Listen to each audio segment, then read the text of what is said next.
Thank you, and good evening everyone in the gallery and those joining us online this evening. I'm Councillor Bernadette Thomas, and I'd like to welcome everyone to the September 2025 Council meeting, and I declare the meeting open at 6:32 p.m. On behalf of Council, I'd like to acknowledge the traditional custodians of the land, the Wurundjeri, Woiwurrung and Boonwurrung peoples of the Kulin Nation, and pay my respects to ancestors, elders and families who have cared for country and the waters and the lands of Maribyrnong for many tens of thousands of years. First up, I'd just like to remind everyone to switch their phones off or turn them on to silent. And also advise the gallery that the meeting is being recorded and will be available on Council's website. All care is taken to maintain your privacy, however your presence may be recorded. In accordance with Council's governance rules, meetings may not be photographed, filmed or recorded without the consent of the Chief Executive Officer.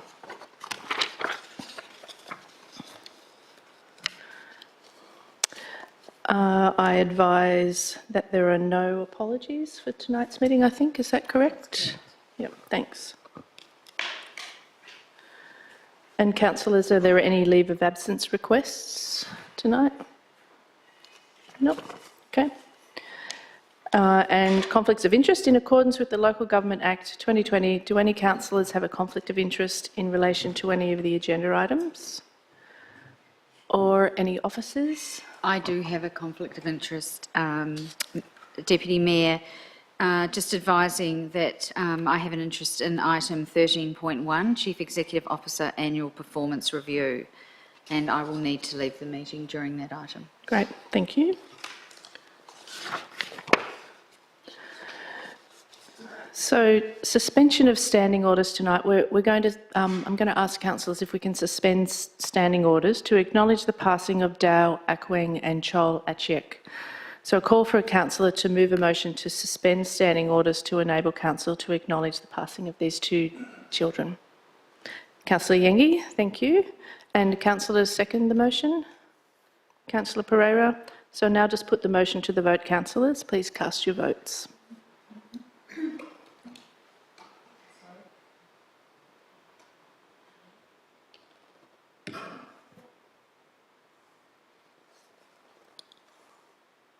Yep, we'll just wait while the tech. Needs to see if it's carried.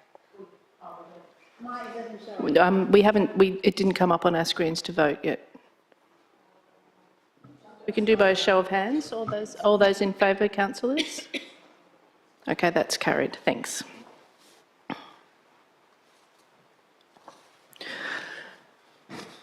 Earlier this month in Cobblebank in the city of Melton, two young boys, 12-year-old Chol Achiek and 15-year-old Dao Akweng, lost their lives in violent, unprovoked and senseless knife attacks.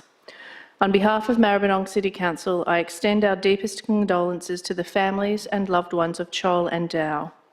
We share in their grief and stand in solidarity with them, the South Sudanese and Melton communities, during this unimaginably painful time. We also recognise the courage of community members who responded in the immediate aftermath, including neighbours who rushed to assist. We know that our own community is not untouched by the risk of such violence. And Council will continue to work with police, community organisations and government to prevent youth violence, and we will keep advocating for more local services to support young people at risk. Let us honour the memory of Chol and Dao, not only with our words, but through our commitment to building a safer, more resilient and more compassionate community. I just ask whether there are any other councillors who'd like to speak tonight. Councillor Yengi. Thank you, Deputy Mayor. I sit here tonight with a very heavy heart. I want to extend my deepest condolences to the family of 15-year-old Dao Akweng and 12-year-old Chol Achiek, who tragically lost their lives in Cobblebank on Friday, 5th of September, while returning home from a basketball game. This senseless act has shattered not only their families, but also our wider community. The past 2 weeks have been very traumatic, especially for our young people, including many here in Maribyrnong. who are struggling to make sense of this loss. I've known Dow's father, Albino, for more than 15 years. And like me, he came to Australia as a refugee from South Sudan, determined to build a safe and hopeful future for his family. He has worked tirelessly to give back to Victoria, to contribute, to belong, and to thrive. What was meant to be a place of refuge has instead become a place of heartbreak. And no parent should ever have to bury a child, and certainly not under such devastating circumstances. So tonight I stand with Albino, with both families, and with every young person who is grieving. I stand with our South Sudanese community, and I stand with all who believe that every child should feel safe, valued, and protected in our state. May we honour Dow and Chol, not only through our words, but with our actions, by working together for community, where all families can live free from violence and where every young Victorian has the chance to grow and to dream. Thank you. Thanks, Councillor. Any other councillors like to speak tonight? Yep. Councillor Semra? Tonight we remember two boys, Chol Chiek and Dao Kreng. They were only 12 and 15-year-olds. Their lives were cut short in a way that no family should ever have to face and experience. To their families, to the Cobblebank and Melton communities, and to the South Sudanese community, we stand with you in your grief. We share your hurt, and we send our deepest condolences.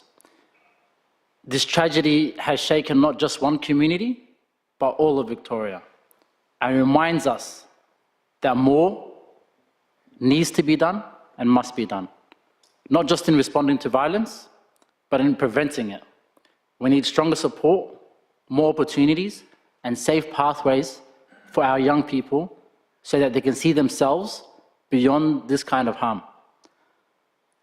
As you mentioned, Councillor Thomas, I want to thank the communities who have galvanised in the wake of this tragedy. I've been speaking to many friends down in Melton, and the way they've galvanised and come together and uplifted each other in such a time is commendable. Their strength and solidarity and compassion show us the way forward.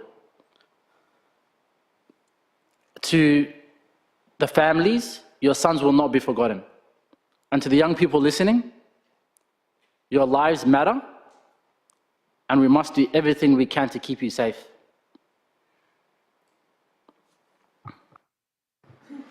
Thanks, Councillor, for those words.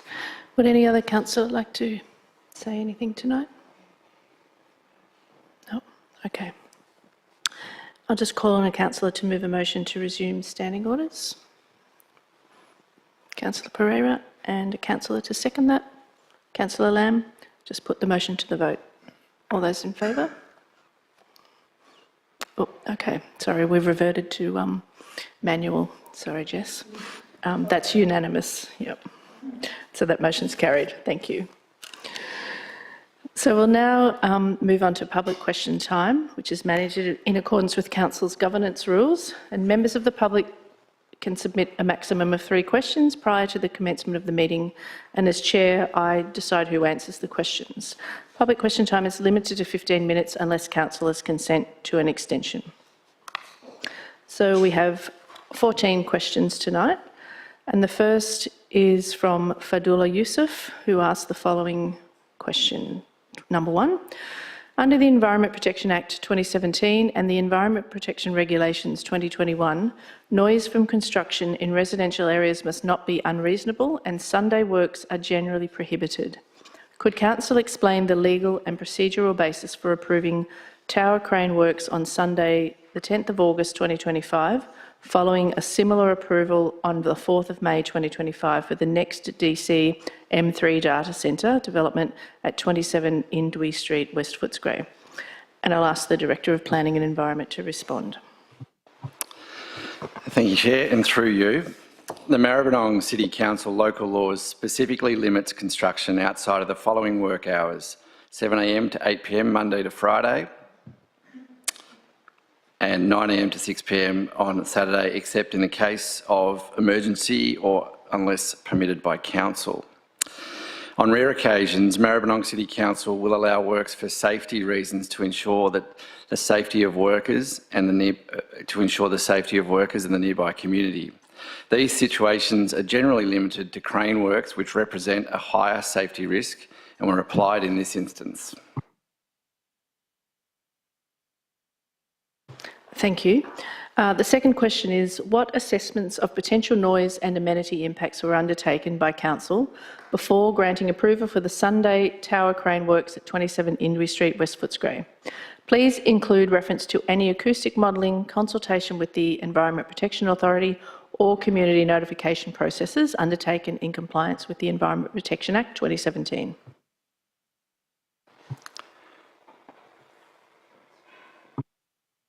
And apologies, I'll ask the Director of Planning and Environment to respond. Thank you, Chair, and through you. The approval in this instance was subject to no other works being undertaken other than the tower crane works, and that no other plant and machinery noise was to be used, and overall noise must be kept to a minimum. Maribyrnong City Council required that the builder notify residents of these works. Thank you. And the third question, under the Environment Protection Regulations 2021, construction noise in residential areas is generally prohibited between 6 p.m. and 7 a.m. on weekdays. Could Council clarify the authority and process used to approve overnight works for the next DC M3 data centre between 2 a.m. and 7 a.m. on 30th of April and 1st of May 2025, as notified in Capital Group's letter of 17th of April 2025, and outline the criteria and mitigation measures that will apply to any future overnight works for this site? And again, I'll ask the Director of Planning and Environment to respond. Thank you, Chair, and through you. Maribyrnong City Council did not approve any overnight works, and the builder has confirmed that no overnight works took place. The Capital Group, the builder, they've actually acknowledged that the letter was sent in error. Thank you. The next question is from Alessandro Cavoli, who asks, now that there is a new speed limit option available as part of section 3.6.4 of the Speed Zoning Policy Edition 3, are there plans to change our current 40-kilometre zones to 30-kilometre zones? And I'll ask the Director of Infrastructure Services to respond. Thank you, and through you, Chair. Council has a current road safety strategy that uses a safe system approach to guide its decision-making in managing our transport network, including recommendations related to speed zones. Further consideration to speed zones will also be considered as part of the development of the new integrated transport strategy.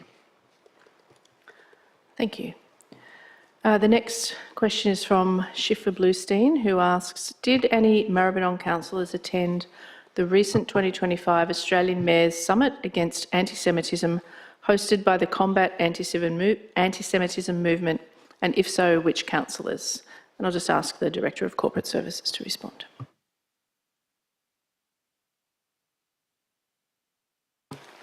Yes.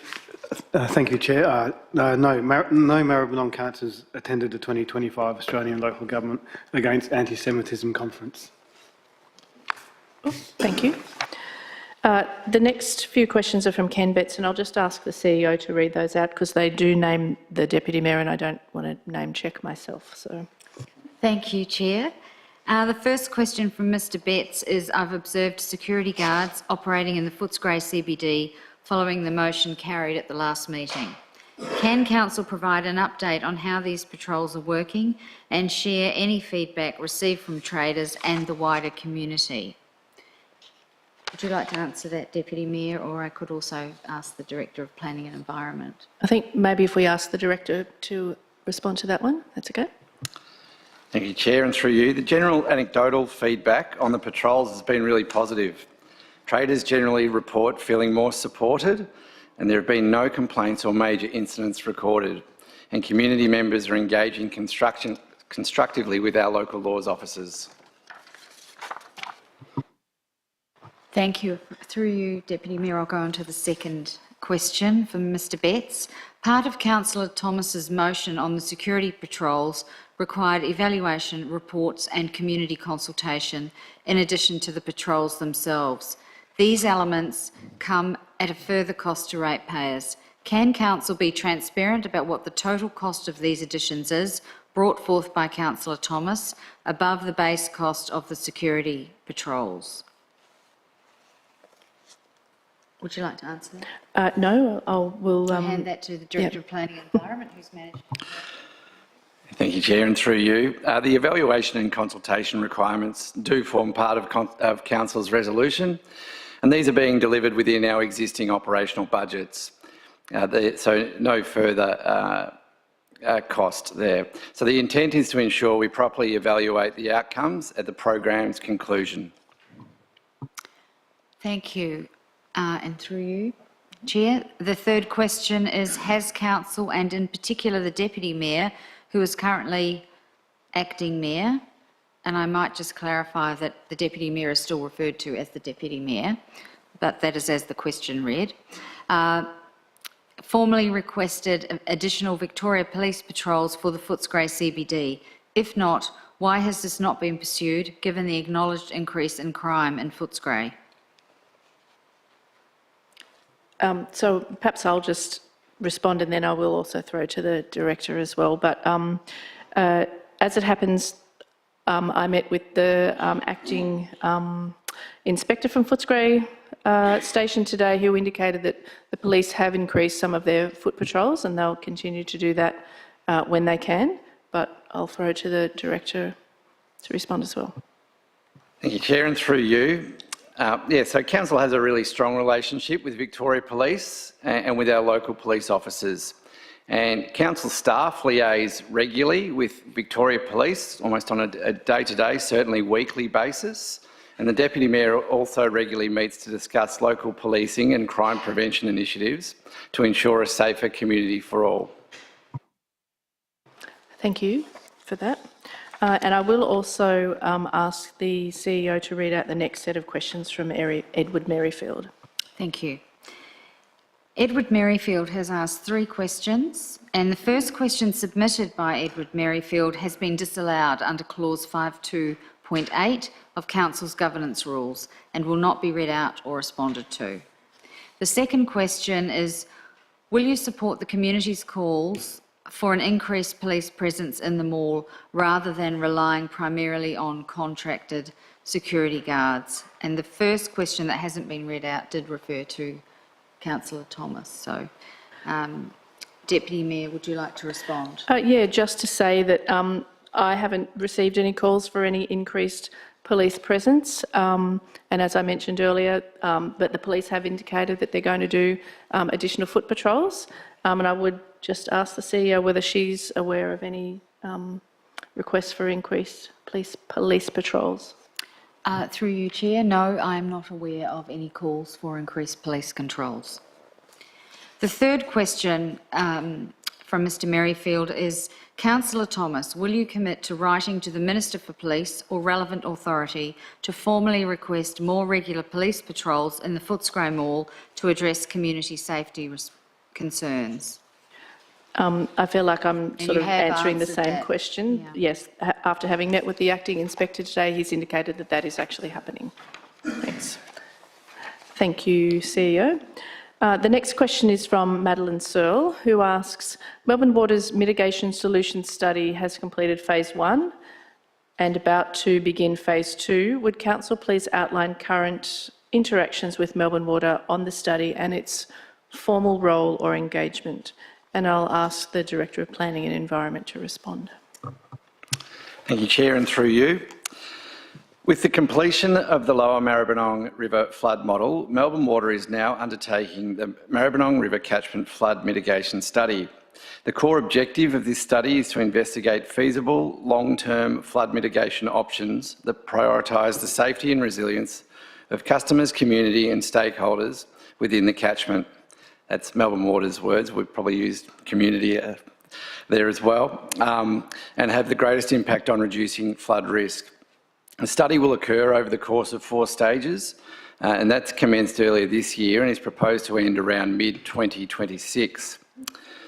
Council is involved in both the project working group, and that has senior subject matter experts from Council around that table, and the project control group, which has myself, the Director of Planning and Environment. And both the project working group and the project control group are proposed to meet around 4 times per annum, and the first meeting is proposed to be scheduled for the end of this month. Thank you. And the final set of questions are from Doreen Johnston, who asks, the first one, please provide the process for decisions on council roadworks. And I'll just ask the Director of Infrastructure Services to respond. Thank you, and through you, Chair. So generally speaking, investment into Council's road network is considered annually as part of Council's capital works budget process, and operational maintenance is guided by its road management plan. But I'll just add that if there is a specific matter the submitter would like to discuss, I'm happy to meet and follow up and discuss in person. Excellent. I'm pretty sure after having spoken to Doreen, she'll be very happy to hear that. And the final question from Doreen is, what is the policy on procurement and letting of tenders? And I might ask you to respond again. Thank you, and through you, Chair again. Council's procurement policy outlines the principles, processes and procedures for the purchase of goods and services. The procurement policy promotes open and fair competition, ensures value for money and upholds the principles of transparency, accountability and sustainability. A public tender process is required for goods, services or works for a single procurement over $300,000 or if the ongoing cumulative spend over the life of the contract is expected to exceed $300,000. Thank you. So that's the last question. So public question time is now closed at 6:54. So we'll move on to the confirmation of the previous meeting's minutes. Agenda item 6.1, confirmation of minutes 19 August 2025. And I call for a councillor to move a motion. Councillor Lamb. Office of recommendation that council confirms the minute of the council meeting held on the 19th August 2025. Thank you. And I call for a councillor to second the motion. Councillor Meredith. And I now put the motion to the vote. Councillors, please cast your votes on the tech. The tech's not working. Okay. So that's carried. Thank you. Oh, now it's come up. Okay, let's vote. Let's do it. Okay. Thank you. That's carried. So reports from committees. I'll just advise councillors that there are no reports from committees to be tabled at the meeting tonight. And there are no petitions to be tabled at the meeting tonight either. So we'll move on to officer reports. And the first is agenda item 9.1, quarterly performance and financial report period ending the 30th of June 2025. And I call for a councillor to move the motion. Councillor Meredith.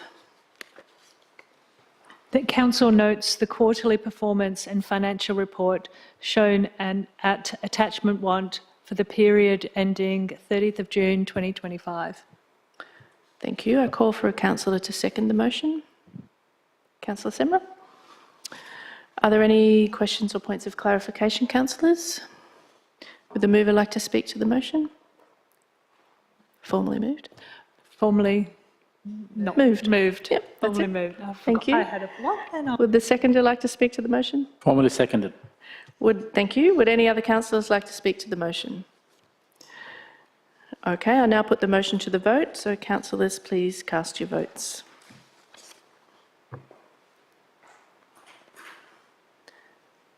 And that has carried. That motion is carried. Thank you. Agenda item 9.2, in principle approval of the performance and financial statements for the 2024-2025 financial year. I call for a councillor to move a motion. Councillor Semra. That council approves in principle Maribyrnong City Council's 2024-2025 performance statement and 2024-2025 financial statements shown at attachment 1 and attachment 2, and to authorise Councillor Bernadette Thomas and Councillor Susan Yengi to certify the performance statement and financial statements in their final form following any changes recommended or agreed by the Auditor General have been made. Thank you, Councillor. Can I call for a councillor to second the motion? Councillor Meredith. Would the mover like to speak to the motion? Formally moved. Thank you. Would the seconder like to speak to the motion? Formally seconded. Would any other councillors like to speak to the motion? Okay, I will now put the motion to the vote. Councillors, please cast your votes. And the motion is carried. Agenda item 9.3, the draft Maribyrnong Libraries Strategic Plan 2026 to 2030. I call for a councillor to move a motion. Councillor Lamb.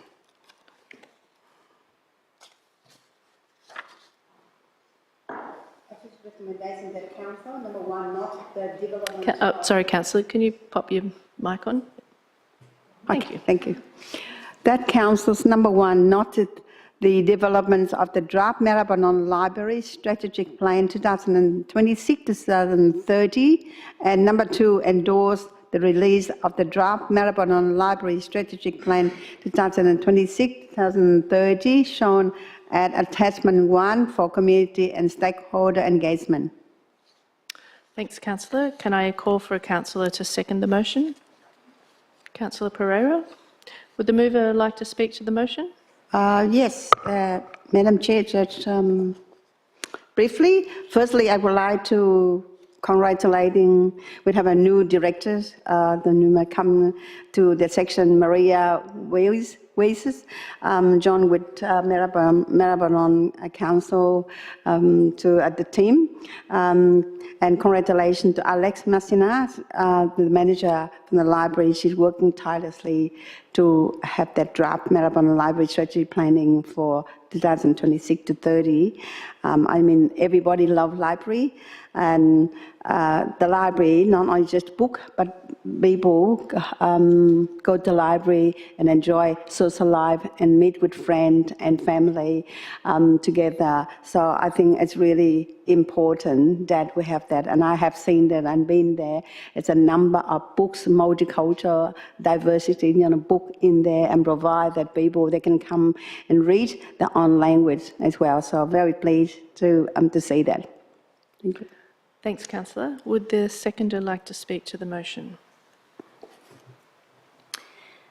Yes, similar to Councillor Lamb, I think everyone knows libraries are so important, and I'd like to thank the staff for putting together this draft ready for consultation, and also thank all of the library staff across the municipality. If you use our libraries and have feedback from your experience or advice on things that you'd like to see, please reach out to us via the engagement process. And if you realise that actually you don't have a current membership, or you haven't been to a library in a long time, please add your thoughts about what might entice you back. I feel like the draft plan has responded really well to the council's community vision, values and goals, including our desire to be curious, brave and innovative. So let's make our libraries part of that culture too. Thank you. Thank you, councillor. Would any other councillors like to speak to the motion? No? I might just say a couple of small things. I really like the way that the officers have put this plan together. It's succinct and it's really focused on, I think, having our libraries continue to be places that are inclusive, that embraces people of all shapes, sizes, interests, and also to listen to the community and provide the sort of experience that people sort of want to come back for more for. I think the way it's been constructed with each of the goals, setting out very clearly what we're trying to achieve, why it's important, why the goal is important, exactly what we will do, and exactly how we will know whether this plan is successful. So it's very clear. It's in plain language. I'm hoping that, as Councillor Pereira said, a lot of people will get involved in the consultation because we've had we hear a lot from people about how much they love our libraries. But so this is the response to that, and I'm hoping, yes, that through this plan that we'll continue to be able to respond and project, but also to respond to the needs of the community through the libraries, because they are really well-loved places. So, councillors, let's put the motion to the vote. Councillors, please cast your vote.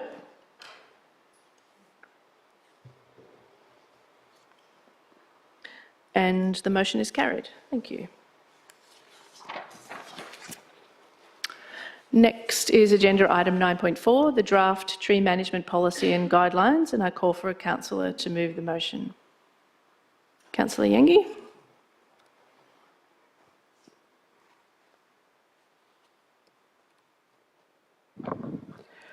That Council endorse the draft tree management policy and guidelines shown at attachment 1 and 2 for the purpose of community engagement, and 2 notes of final report on the tree management policy and guidelines will be presented to Council for adoption.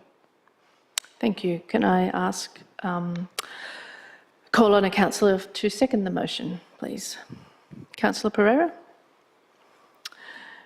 Councillors, are there any questions or comments that anyone would like to make? No. Would the mover like to speak to the motion? Formally moved. Thank you, councillor. Would the seconder like to speak to the motion?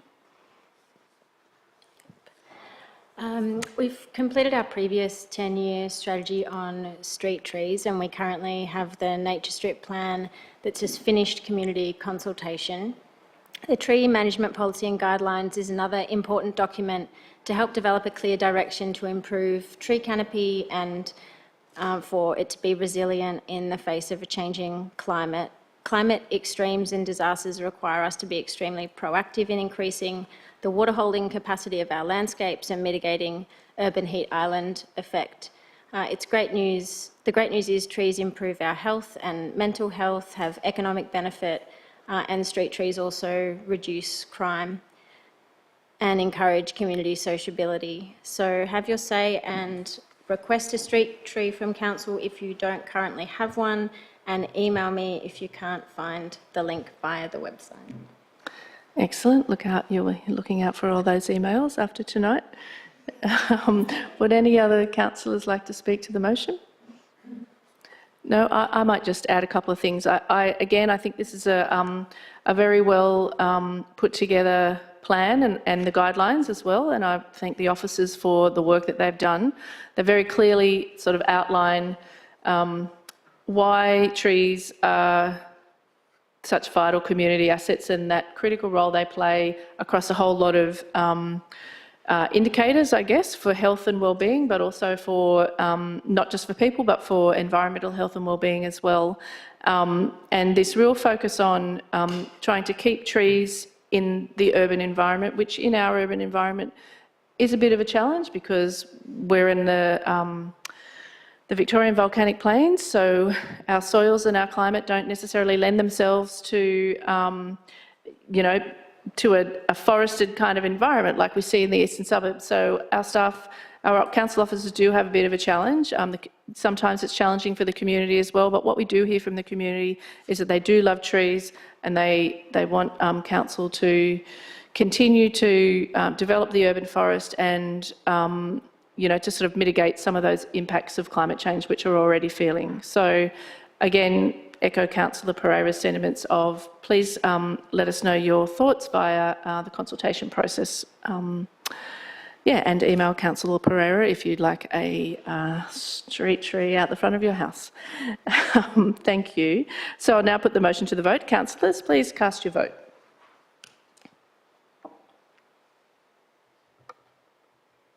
And the motion is carried. So next agenda item is agenda item 9.5, awarding of contract 1311-25, provision of Cyclic street tree maintenance services. And I call for a councillor to move a motion. Councillor Lamb.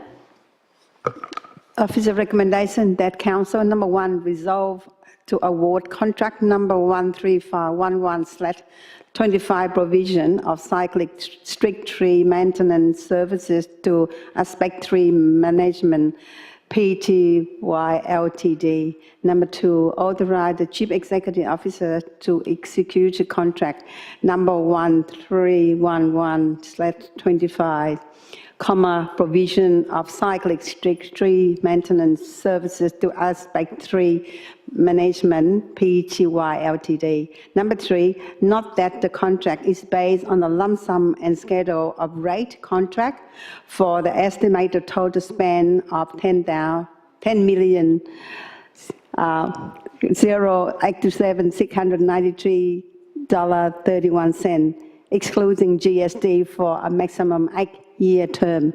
And 4, note that the contract is comprised of an initial term of 4 years plus 4 1-year option at the cost of $1,143,671.34 in year 1, and $1,173,496.43 in year 2, and the third one, $1,216.26 in year 3, and the fourth one is $1,235,857.70 in year 4.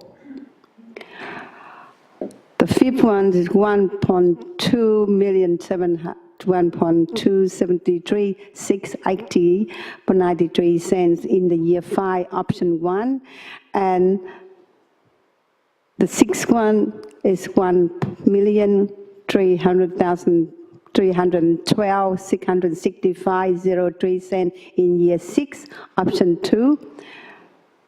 And the next one is $1,352,845.74. Yeah, can I just ask you to... In year 7? You're buzzing a bit, Councillor. Okay. If you could sit back. Yeah, option 3.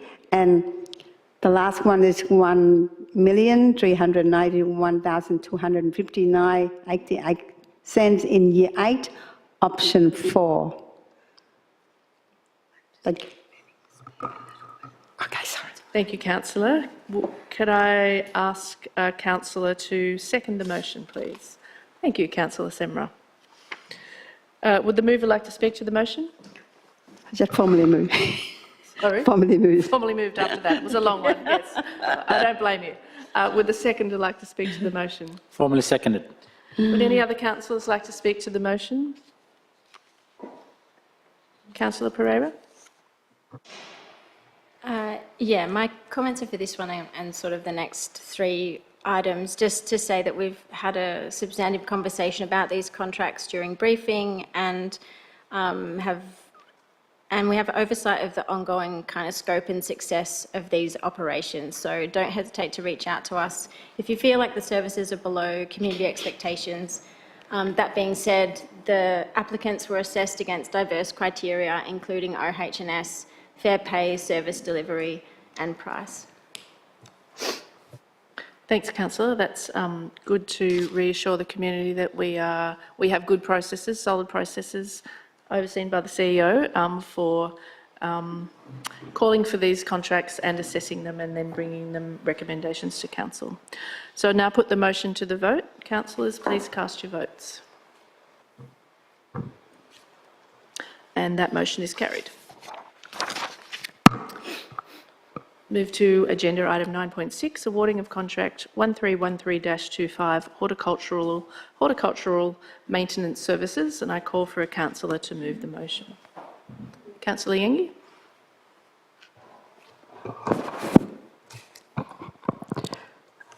That council resolved to award contract number 1313-25 horticultural maintenance services to Sandpoint Proprietary Limited, ATFT Fiora Family Trust T-A LD total, to authorises the Chief Executive Officer to execute contract number 1313-25 horticultural maintenance services to Sandpoint Proprietary Limited, ATFT Fiora Family Trust T/A LD total, and 3, note that the contract is based on a lump sum for the estimated total spend of $2,874,761.70, excluding GST for a 3-year term.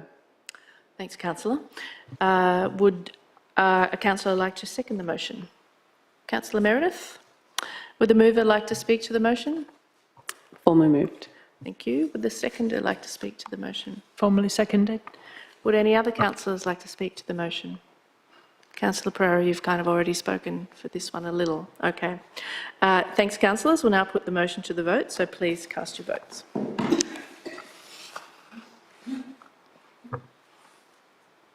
And the motion is carried. Agenda item 9.7, awarding of contract 1322-25, provision of cleaning services at Maribyrnong Council facilities, and I call for a councillor to move the motion. No one's game enough now for all those numbers, but I do need a councillor to move the motion. Thank you, Councillor Yengi, well done. All right, that council resolved to award contract number 1322-25, provision of cleaning services at Maribyrnong Council facilities to Cleaning Melbourne Proprietary Limited. 2, authorises the Chief Executive Officer to execute contract number 1322-25, provision of cleaning services of Maribyrnong Council facilities to Cleaning Melbourne Proprietary Limited. 3, note that the contract is based on a lump sum contract for the estimated total spend of $3,305,299.04, excluding GST, for a maximum of 5 years term.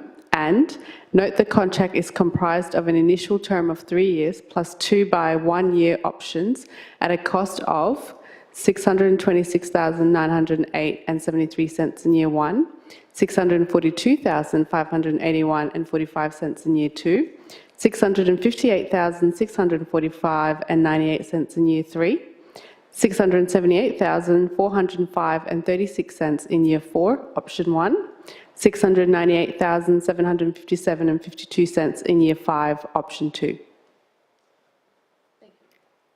Thanks, councillor. Well read. Could I ask a councillor to second the motion? Councillor Meredith.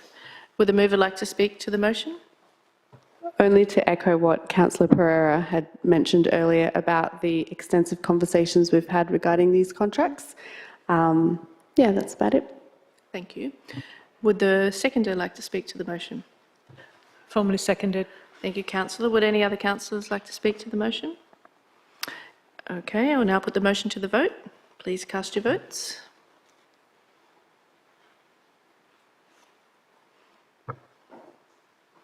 And the motion is carried. Move on to agenda item 9.8, the Footscray Cemetery Trust, and I call on a councillor to move a motion. Councillor Lamb.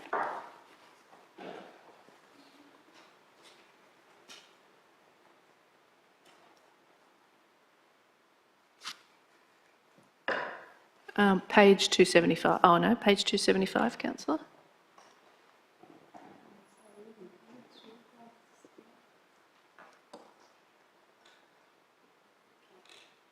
And councillor, don't forget to turn your microphone on too.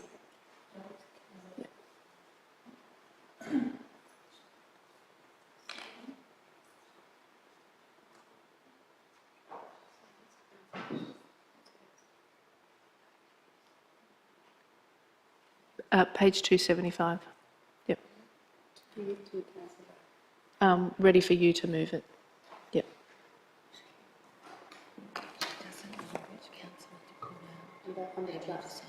Am I on the wrong one? We're on the Footscray Cemetery Trust. Yeah. Mm-hmm. Oh, sorry. Yes.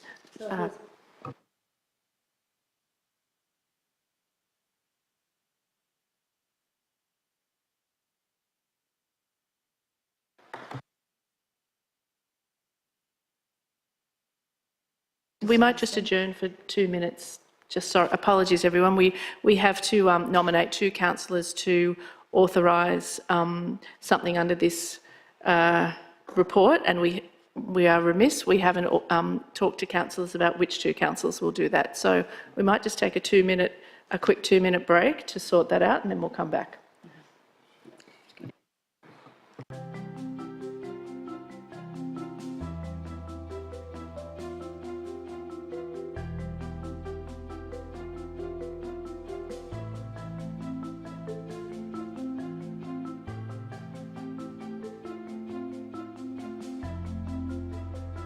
And a second to Councillor Pereira. And councillors all supportive? Thank you very much. Great. Councillors, will just be 2 minutes in the other room.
To resume standing orders, Councillor Pereira, and a seconder, Councillor Yengi. I think you had your hand up. And all in favour? Okay, we are back on track. Thank you. So I'll just reiterate, we're at agenda item 9.8, the Footscray Cemetery Trust, and Councillor Lamb. Thanks, if you can move that motion.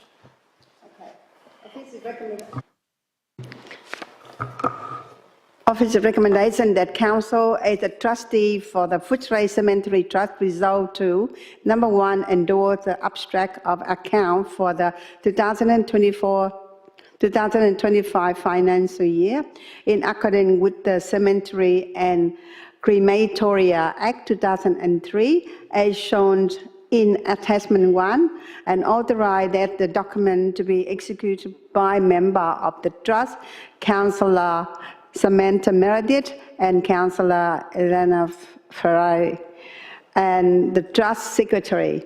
And number 2, not an increase to fee and charges for Footscray Cemetery 2.5% as advised by the Department of Health and Human Services in accordance with the Cemetery and Crematoria Act 2003.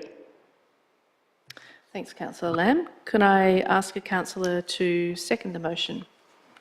Councillor Pereira, thank you. Are there any points of clarification or questions, councillors? Would the mover like to speak to the motion? Formally moved. Thanks, councillor. Would the seconder like to speak to the motion? Yeah, just to say that the Footscray Cemetery is a substantial parcel of land and it's a place of significance for many in our community. It's fair to say that it's seen better days, and while this particular agenda item is related to the Trust, we're undertaking a review of the cemetery to ensure that we can improve amenity and access, including management, monitoring, and improving landscaping, tree canopy cover, and screening from the adjacent industrial precinct. While it's currently an economic liability, there's enormous potential for the cemetery and to be a beautiful place of peace and reflection. Thanks, councillor. Would any other councillors like to speak to the motion? No, I've already asked that, that's why. I now put the motion to the vote. Councillors, please cast your votes.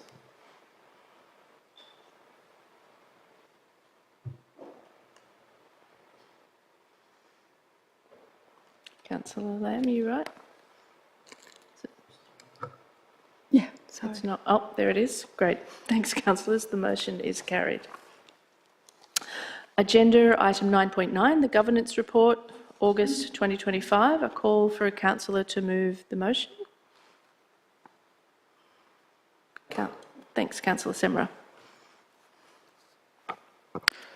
That council resolved to reschedule the September 2025 City Development Delegated Committee to 6:30 p.m. Wednesday, 24 September 2025, in accordance with Rule 10 of the Governance Rules, and 2, note the August 2025 Governance Report. Thank you. And can I call on a councillor to second the motion? Councillor Meredith. Are there any points of clarification or questions, councillors? None. Would the mover like to speak to the motion? Councillor Semra. Formally moved. Thank you. Would the seconder like to speak to the motion? Thank you, councillor. I now put the motion to the vote. Councillors, oh, did you have a question? I want to speak. Oh, my apologies. Would any other councillors like to speak to the motion? Thank you. Councillor Pereira. I don't know if it's on. Yeah, I'm just glad to see that the ministers regarding, the letters to the ministers regarding the urgent investment required in Footscray CBD to ensure a high-functioning integrated transport interchange have been sent to the relevant ministers. This is a core piece of infrastructure that's been waiting far too long. It's a clear priority given the new hospital is soon to open, which will see a substantial increase in commuter traffic coming to our municipality. We need to make the commute by public and active transport a preferred option, not least because it will entice commuters through Footscray CBD, providing amenity access to staff and visitors and supporting the local economy. With this foundational infrastructure in place, it will make it infinitely more streamlined for Council to progress with a suite of urban realm and placemaking initiatives being developed, which are urgently demanded by our community. I encourage the state government not to waste the goodwill and potential generated by the new hospital. We need to sort out the public transport interchange in Footscray, and we need it to happen now. Thank you. Thank you, councillor. Would any other councillors like to speak to the motion? Now I will put the motion to the vote. Councillors, please cast your votes.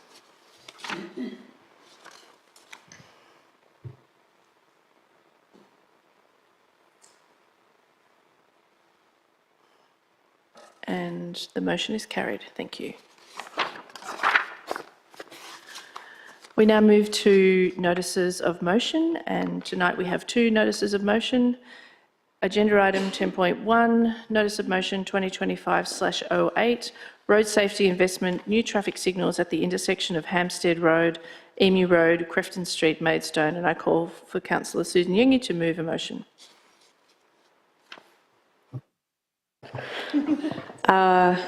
That council notes the significant safety concerns.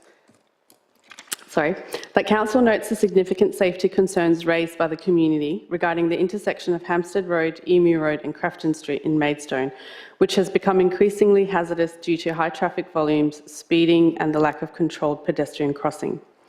That council resolves to prioritise this intersection in council's road safety advocacy agenda for 25-26, in collaboration with the state government, develop a comprehensive business case, detailed design and cost estimates for the installation of a fully signalised intersection at Hampstead Road, Emu Road and Crefden Street in Maidstone to improve road user safety, mobility and accessibility. C, refer a component of the proposal to future council budget cycles 25-26, 27-28 for consideration.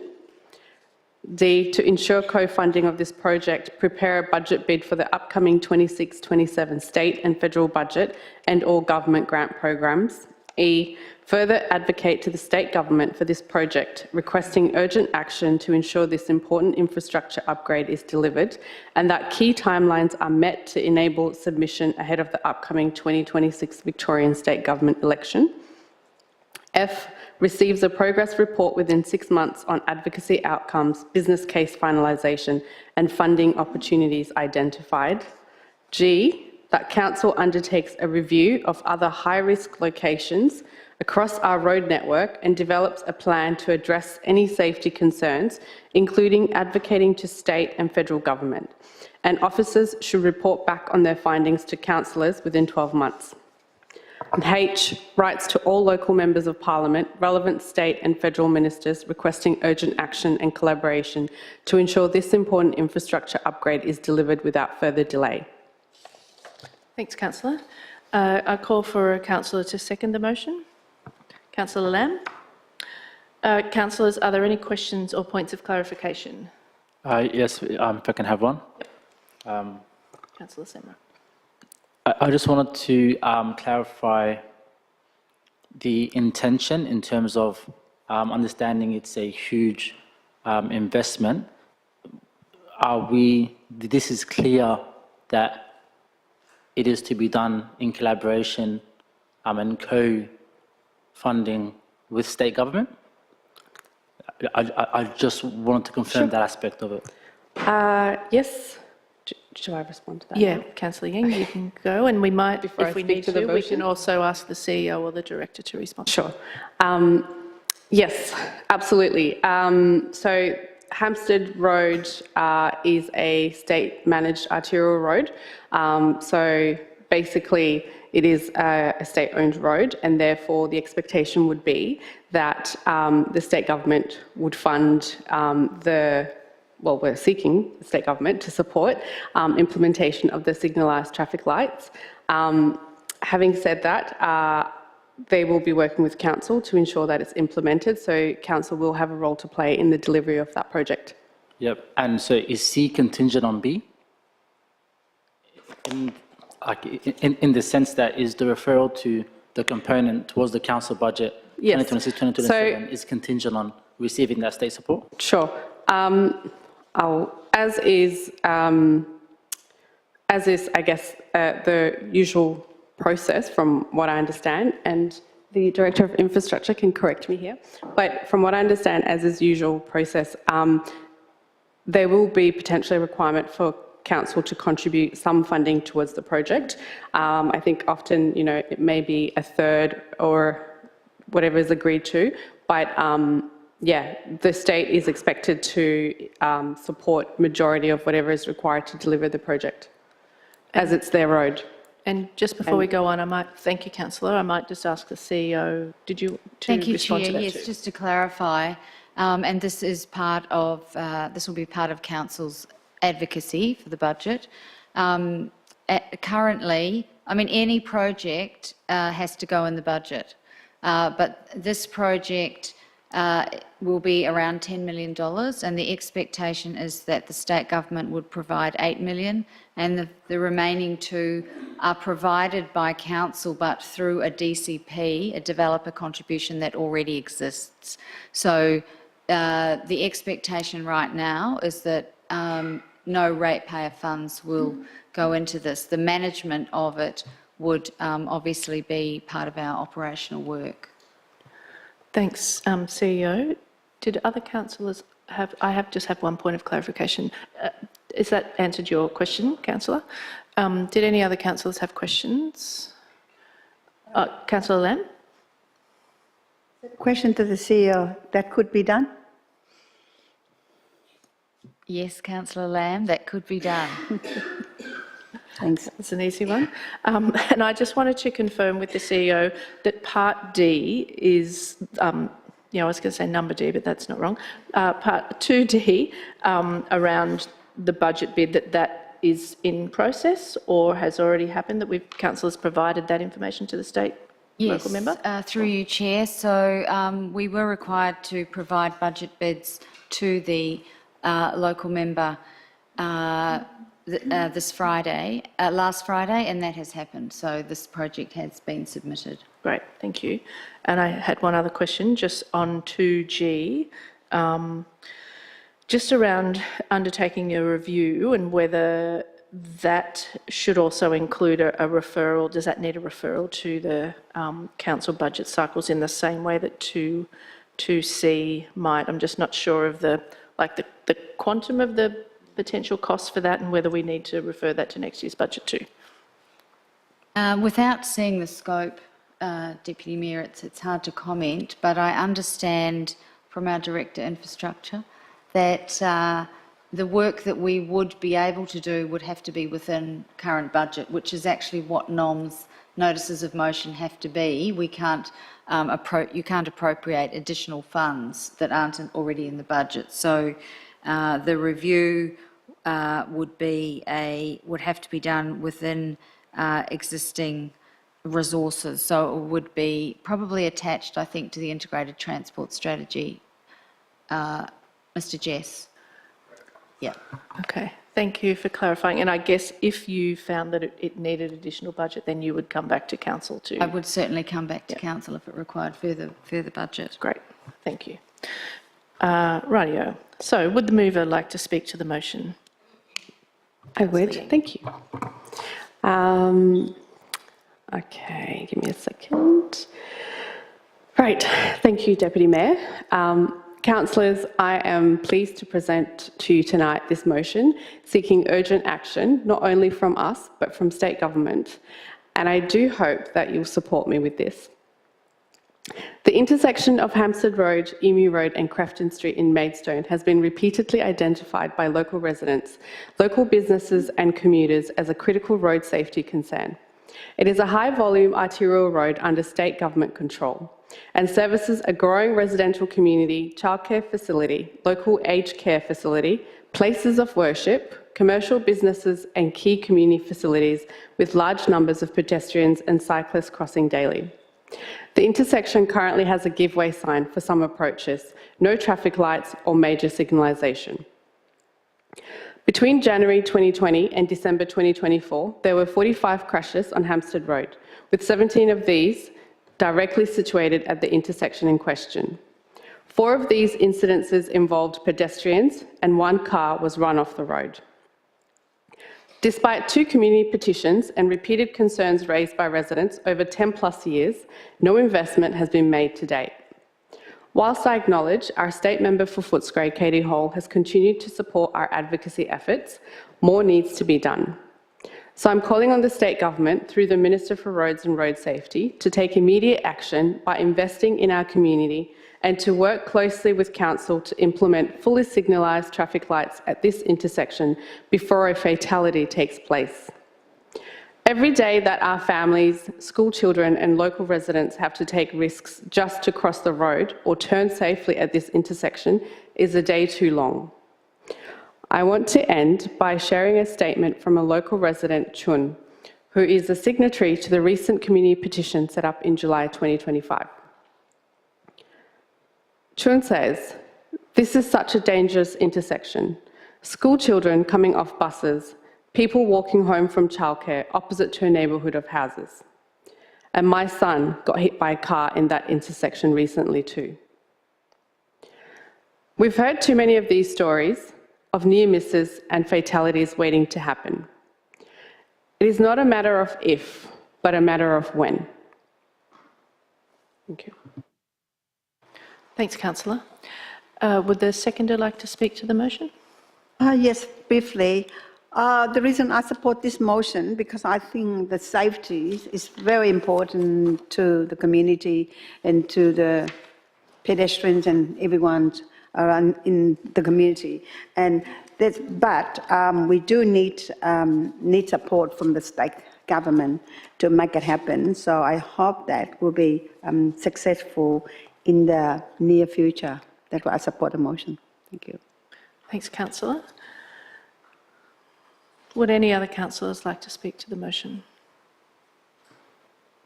No? Okay. I now put the motion to the vote. Councillors, can you please cast your votes?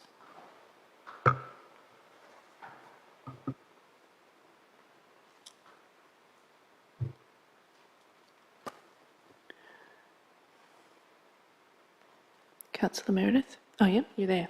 The motion is carried. Thanks, everyone.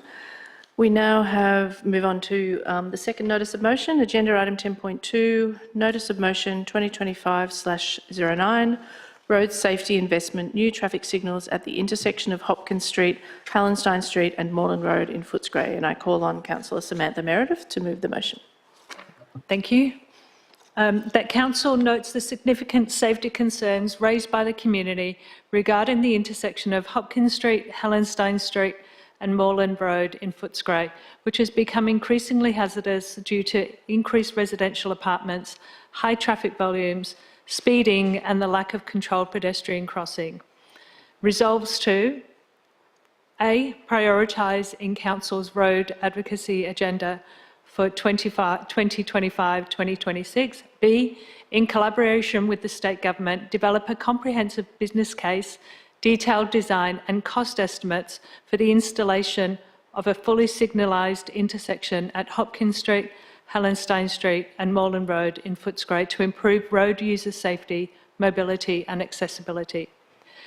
C, refer a component of the proposal to future council budget cycles 2026-27, 2027-2028 for consideration. And D, to ensure co-funding of this project, prepare a budget bid for the upcoming 2026-2027 state and federal budget and/or government grant programs. E, further advocate to the state government for this project, requesting urgent action to ensure this important infrastructure upgrade is delivered and that key timelines are met to enable submission ahead of the upcoming 2026 Victorian state government election. F, receive a progress report within 6 months of advocacy on advocacy items, business case finalisation and funding opportunities identified. G, writes to all local members of Parliament, relevant state and federal ministers, requesting urgent action and collaboration to ensure this important infrastructure upgrade is delivered without further delay. Thank you. Thanks, Councillor. I call for a councillor to second the motion. Councillor Yengi. Councillors, are there any questions or points of clarification? Councillor Semra. Just similar questions to Councillor Yengi, understanding that this is a state road, and just wanted to be clear around what are the expectation for ratepayers, because I understand there's possibly a DCP for Hampstead Road. But just want to understand, like, what's the expectation, and if, for example, state government don't end up funding it for whatever reason. There's a point here that says refer a component of the proposal to council budget. Would that still go ahead, or is that contingent on? Yeah, well, similar to the Hampstead one, so budget for DCP funds as well, so there should be DCP funds there, and council, and then state government would need to contribute money to that. Like, it needs to have state funding to, yeah. Okay. Can I might just before we go to the next one, I might just ask either the CEO or the Director of Infrastructure Services just to kind of comment on that around the budget and how that might work, particularly with developer contributions fund. Well, in regard to, and the Director of Infrastructure might like to make further comment, but in regard to Hopkins Street, there is no developer contribution for that. At the time the DCP was signed off for the area, that wasn't included, so we would be requesting the full amount from the state government for that, which would be approximately 10 million. Do you want to add anything, Patrick? Oh, through the chair, only to add that the developer contributions that are collected for the Joseph Road precinct could contribute to part of it, the parts that we own, so the footpath and cycleway, but for the broader lighting proposal to be state funding. Great, thank you. Councillor Semmer, you had another question, I think, or was that answered? Okay, great. And similarly, CEO, I'll just ask you about 2D, sorry, around the budget bid for the state budget and whether or not this is on the list, just confirming that. Yes, Chair, it is on the list and it was submitted last Friday. Excellent, thank you. Did any other councillors have questions or require points of clarification? No? Okay. Would the mover like to speak to the motion? I've just lost my place for that. That's sorry. Okay. Yes, thank you, I will. Thank you. I've made this font a little bit bigger, which I probably should have done with that one too. Yeah, and done the spacing. So Hopkins Street is a state-managed arterial road, currently under a lot of pressure from rapid residential growth in the Joseph Road precinct and surrounding areas. The area has transformed into a high-density residential neighbourhood, now home to approximately 5,000 residents. Multiple high-rise apartments currently built. There's 3 more under construction, and on the southern side of Hopkins Street and along Moreland Road, there's additional multiple apartments already established, and the Assemble building is also under construction, and I believe that there's another one proposed as well. This sharp increase is placing substantial pressure on the existing road and pedestrian infrastructure. The current intersection at Hopkins Street, Hallenstein Street and Moreland Road is inadequate to safely accommodate the rising volume of residents, pedestrians, cyclists and vehicles.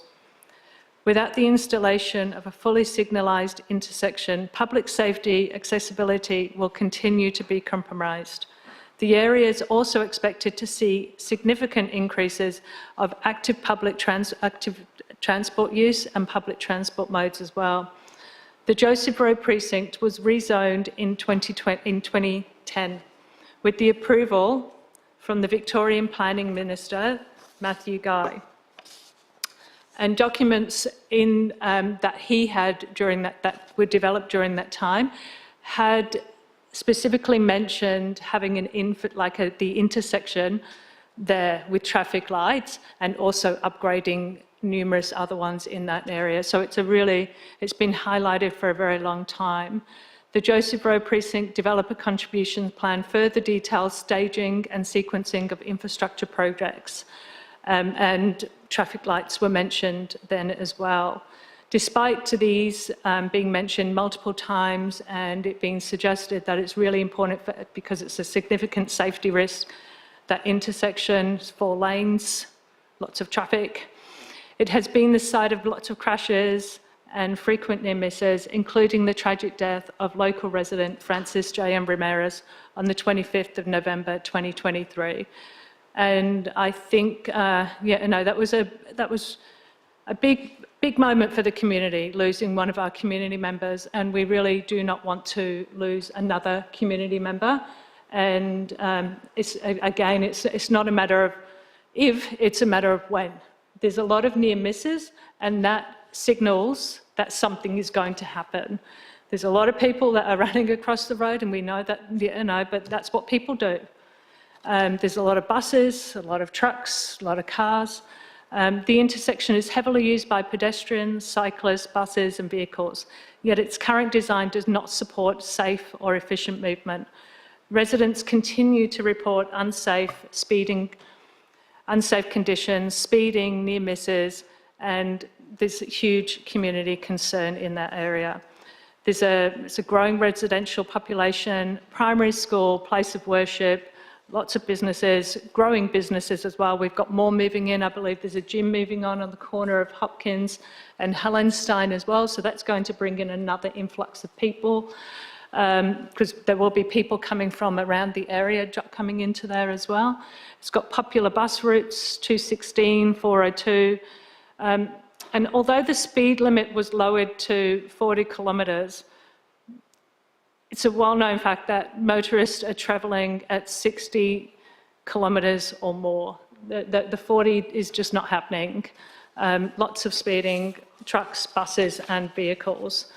The intersection's current design is fundamentally inadequate to manage the mix of traffic, turning vehicles, buses and high pedestrian volumes. And I do encourage the state government to fund this. We really don't want to have another community die.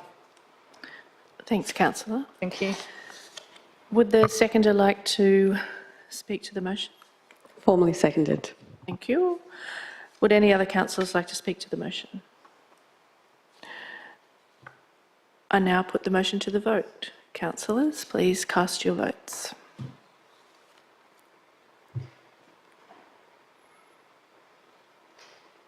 And the motion is carried.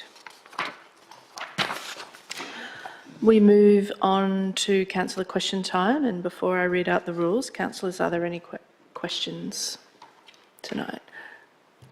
No. Oh, okay, well that's good.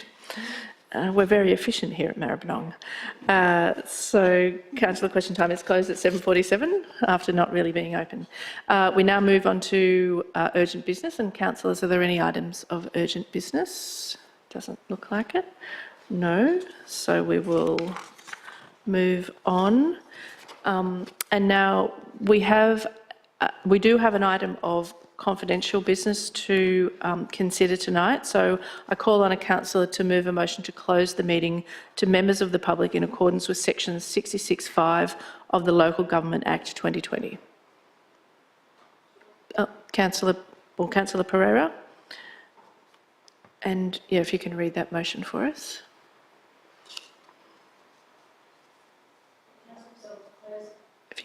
Thank you. Button. That council resolved to close the meeting to the public pursuant to section 66(5) of the Local Government Act 2020 to discuss item 13.1, Chief Executive Officer Annual Performance Review. Thank you. And I call for a councillor to second the motion. Councillor Lamb, thank you. I put the motion to the vote, so we'll need to cast our votes. And we've all got our hands up. That is, yep, the old-fashioned way. Councillor, oh, there we are. Councillor Semra, are you able to vote online electronically for us? Thank you. I declare the motion carried. So the meeting is closed to the public at 7:48, and I ask the public and also council officers, with the exception of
so the meeting's reopened at 8 p.m. So I'll just advise that in accordance with the confidential resolution, no part of the report of the resolution is to be released to the public. And we move to closing the meeting, and I declare the meeting closed at 8:01 p.m. Thank you, everyone. Nope.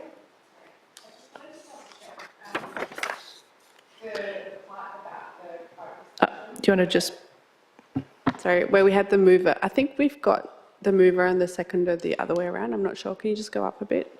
Scroll up. That one. Was it you or Cook that? Okay. All right. Cool. Thanks. Just wanted to check. All right, I'll reclose the meeting, but still at 8:01. Thank you. All right, thanks, everyone. You'll count us out.